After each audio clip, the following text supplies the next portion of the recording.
સાહેબ, નાદોદના ધારાસભ્ય શ્રી દર્શનાબેન સાહેબ, પૂર્વ મંત્રી મોતીભાઈ સાહેબ અને મંચસ્થ તમામ પદાધિકારીઓ, ચૂંટાયેલા લોકપ્રતિનિધિઓ, હવે આટલો મોટો કાર્યક્રમ કરીએ છીએ, સરકારનો કાર્યક્રમ છે, અમે અહીંયા ફોટા પડાવવા આવ્યા છે કે હે? તમારું જંગલ ખાતું શું ધંધા કરે છે ખબર છે? ગયા વર્ષે સાહેબ આવ્યા હતા, અહીંયા બાજુમાં ઝાડવા રોપી ગયા. ચાલો કેટલા ઝાડવા તૈયાર છે હમણાં જઈએ જોવા. હે, ડેડિયાપાડામાં તમે પ્રોગ્રામ કર્યો, 49 લાખનું તમારું કૌશલ્ય વિકાસ કેન્દ્ર તમે ખુલ્લું મૂક્યું, 6 કરોડ રૂપિયા તો તમે વાવતરો ઉતાર્યા છે, ભાડાના જમવાના. તમારા જંગલ ખાતામાં શું ધંધા ચાલે છે ને ભાઈ, બધું ખબર છે, બરાબર છે. અહીંયા આપણે આ પેડ જેટલા પણ રોપીએ છીએ બધા સચવાવા જોઈએ, ફોરેસ્ટ વિભાગની જવાબદારી છે ભાઈ.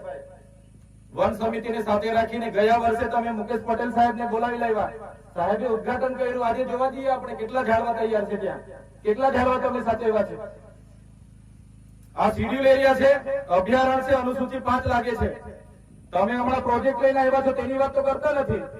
માલસામોટમાં 40 કરોડનો પ્રોજેક્ટ લાવ્યા, તમે 400 કરોડનો લાવો. મેં તો એવું કેમ છું, મોદી સાહેબને લઈ આવીને ઉદઘાટન કરીએ. અમને વાંધો નથી, વિકાસ સાથે અમને જરાય વાંધો નથી, પણ જે રીતે અમને કેવડિયામાં રોજગાર આપીશું, પ્રવાસન કરીશું. અમારા આજે માતા બહેનો ત્યાં રડે છે, ત્યારે કેમ કોણ જોવા નથી આવતું? સાપુતારા હિલ સ્ટેશન બનાવવાના નામે ત્યાં મૂળ ગામ હતું તેને તમે નીચે મોકલી આપ્યું છે નવા ગામમાં. આજે લારી ગલ્લા નથી મેકવા દેતા. માલસામોટમાં જે પણ પ્રોજેક્ટ આવ્યો છે અમને વાંધો નથી, તમે વિકાસ કરો. 400 કરોડનો પ્રોજેક્ટ લાવો, 40 કરોડનો નહીં 400 નો લાવો, સહમત છે અમે. પણ અમારા લોકલ ગ્રામ પંચાયતની સહમતિ લો, અમારી વન અધિકારી સમિતિની સહમતિ લો, એમને ભાગીદારીમાં લો. બહારના લોકો આવે, અહીંયા કોર્પોરેટ જગતની નજર છે. 302 એકર જમીન માલસામોટમાં હાઉસિંગ સોસાયટીએ લીધી છે ભાઈ. એ એક પણ ઇંચ જમીન અમે આપીશું નહીં. એ સરકાર અહીંયા આર્મી મૂકે ને મૂકી લેજો, લડવા માટે તૈયાર છે અમે. અહીંયા બી તમારો પ્રોજેક્ટ લગાડો, રોજગારી આપો, અમને જરાય વાંધો નથી. પણ કાલે ઉઠીને જમીનો પર અતિક્રમણ થશે, અમારો ખેડી ખાનાર ખેડૂતની જમીન છીનવા છે, તો અમે જંગલ ખાતાને કે કોઈના બાપને અહીંયા ઉભું રહેવા દઈએ. તમારું જંગલ ખાતું 1927 માં આવ્યું છે, અમારા બાપ દાદાની આ જમીન છે. વચ્ચે મારે તો આરેફો આવ્યો હતો પેલો ભાઈ, મને કે મુકેશ પટેલ સાહેબ નો ફોન આવ્યો છે, તમારું ઘર ક્યાં છે મને બતાવો. પૂછી લેજો, આ સાહેબ મનસુખ સાહેબ અમારા ઘરના છે. મીરા ડુંગરીયા, બાવા ડુંગરીયા, ભૂરા ડુંગરીયા કુટુંબનો છું મેં. મારા બાપ દાદાએ 500 એકર જમીન અનામત જંગલ બનાવવા માટે કોલીવાડામાં આપી છે. આજે પણ એના રેકોર્ડ છે, જંગલ ખાતામાં કઢાવી લેજે ભાઈ, બરાબર છે ને. ચૈતર વસાવાના ઘરની એમને પટેલ સાહેબ ને પોડેલી હોય ને તો ઘરે આવીને બતાવે સરકાર બી, બરાબર. કોઈના બાપથી ડરતા નથી. આદિ અનાદિકાળથી આદિવાસી આ જંગલમાં રહે છે. આ જંગલ અમે હાથેવો છે. વિકાસ કરો ને. અહીંયા માથાવલીમાં આજે માસ્તર નથી. મનસુખ સાહેબ હતા, દર્શનાબેન હતા, કલેક્ટર ને કીધું તો અઠવાડિયામાં માસ્તર આવશે, કેમ માસ્તર નથી આવ્યો? અહીંયા શરી બારોમાં રહો નથી, એ કરો ને. એટલે ફોરેસ્ટ વાળા પોતપોતાની ઘરની એજન્સી રાખીને દર વર્ષે 8-10 કરોડ રૂપિયા ઉતારે છે. ડેડિયાપાડા રેન્જ હોય કે સોડાપાડા રેન્જ, તમે જંગલો બનાવવાના હોય તો બનાવો, તમારું ખાતું બંધ કરી દો, બરાબર છે. એ તમારા ટ્રાઇબલના, તમારા બાપના પૈસા નથી.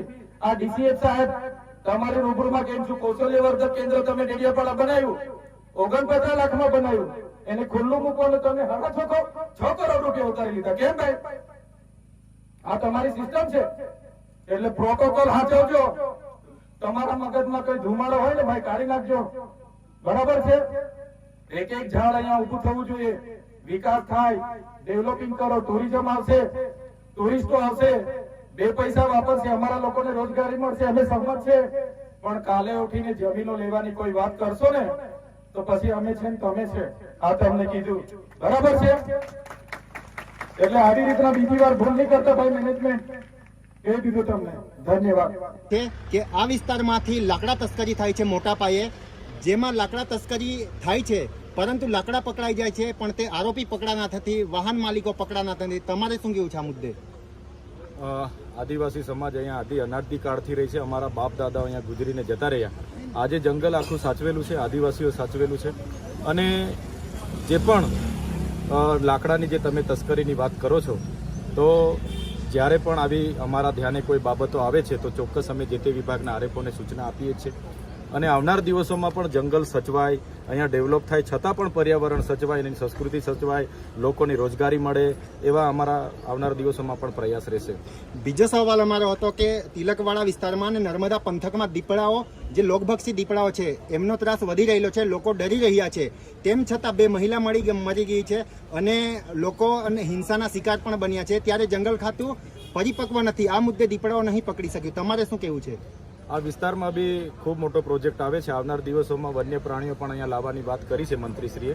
તો ચોક્કસ અમે આવા નરભક્ષી પ્રાણીઓ અહીંયા નહીં આવે એ બાબતની એમને રજૂઆત કરીશું. કેમ કે નરભક્ષી પ્રાણીઓ આવવાથી એ ફરી પાંજરામાં પૂરાતા નથી અને આ વિસ્તારમાં ઘણી એની નુકસાની થાય છે. અને તમે જોયું હશે કે હમણાં અહીંયા ઘણા બનાવો બને પણ એમાં ન જીવું વળતર આપીને ફોરેસ્ટ વિભાગ એમાં છુટકારો લઈ લે છે.